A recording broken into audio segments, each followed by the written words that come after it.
ब्रह्ममुरारिसुरार्चितलिङ्गं निर्मलभासितशोभितलिङ्गम्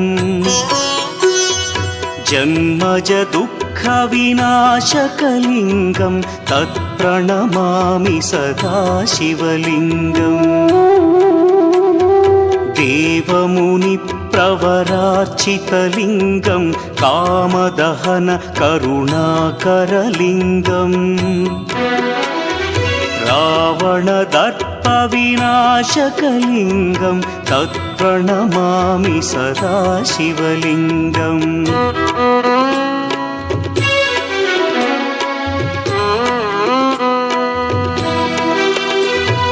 सर्वसुगन्धसुलेपितलिङ्गं बुद्धिविवर्धनकारणलिङ्गं सिद्धसुरासुरवन्द्यलिङ्गम्